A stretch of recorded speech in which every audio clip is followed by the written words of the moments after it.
Eru ferðamenn ógn við landið? Þetta svo ótrúlega breyting sem orðið og hún svo snögg að hún tekur okkur einfallega bara í bólinu. Þjóðin ekki viðbúin og kerfið ekki viðbúin. Það svo mikið tregðurlögmál í kerfinu. Eftir hafði unnið þessar limitir, þessar Sesarforðum og stjórnkerfið hefur ekki náð aðlagast að þessu og stofnanakerfið þar á síður.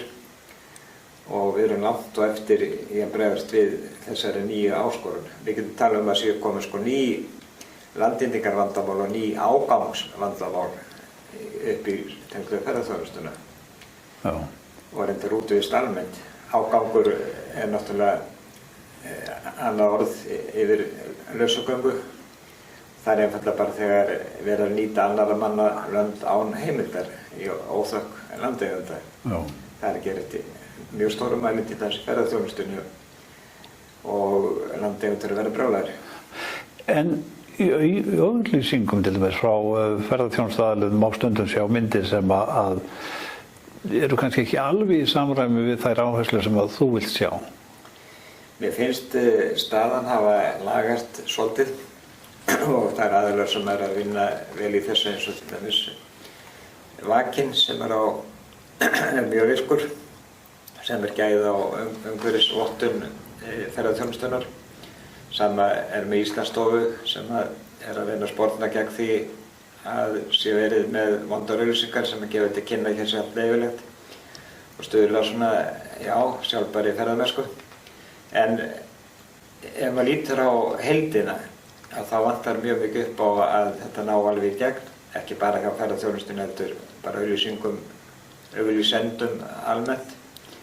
Sama hvort það eru ferðaþjónustufyrirtæki sem sýna oft akstur utan vega eða þessum bara bankar.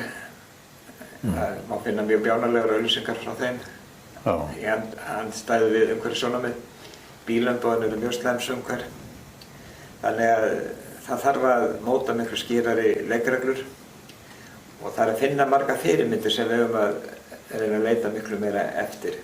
Það til dæmis bandarískt apparat sem að útvistarfélögin eru með því að þau eru það að ef þau eru ekki að standa sig í umgengni við landið að þá bara byggist upp andstæða gegn þeim og vandamál.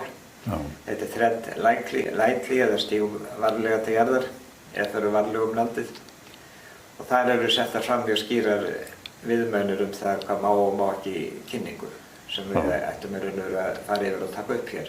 Þannig að okkur vantar svona siðareglur gagnvart auglýsendum. Alveg skýrt og klárt. Og það frumkvæði til helst að koma frá þeim. Mér finnst að auglýsingarstofur sem slíkar þegar að ræða vinnu sem að þeir vinna hjá sér fyrir fyrirtæki. Þeir þurfa að vera með miklu skarpari línur, þeir eru með siðareglur en það ekki nógu strangar þegar kemur að umhverfisvernd almennt. Og svo þyrfti að móta miklu skýrari leikreglur fyrir ferðaþjónustufyrirtækin. Þau eiga ekki að komast upp með það að vera með á vefsínum athæfi sem hvort þetta sem ólöglegt eða gefur eitthvað slíkt til kynna, þó sé það kannski ekki í reynd þegar að búið Photoshop að svo mikið. Og mér finnst það bara þessir atvinnuvegir þurfa að taka forystuna. Nú, þú nefndir landeigendur áðan. Hafa landeigendur ekki þann rétt hreinlega að loka fyrir landsitt þannig að enginn geti farið það? Þetta mjög athyglisverð spurning og hefðin, lögin hafa nú verið þannig og ég hef alltaf verið hlynntur því að fólk hafi frjálsa för landið. Þannig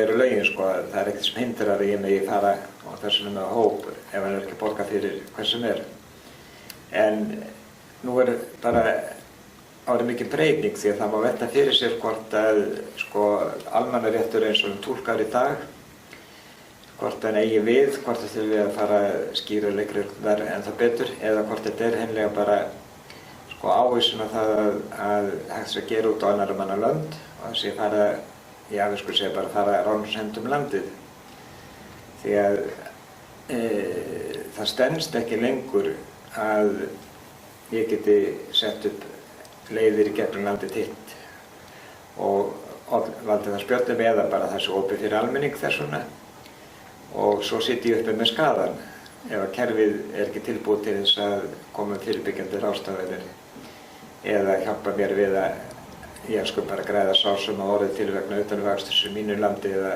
mynda stóður út allt sem að er að grafast niður og verða skurðum. Ja, nú er þetta margótt gerst. Þetta gerst allt land í dag. Þannig ef ég á land að ég mætti setja upp hlið og segja bara á hliðinu því miður, þið megi ekki fara hér í gegn. Það var hægt að verja það. Ég er ekki nógu kunnugur í lögum almannarétt en það er svo staðar sem ég vil ekki sjá. Nei.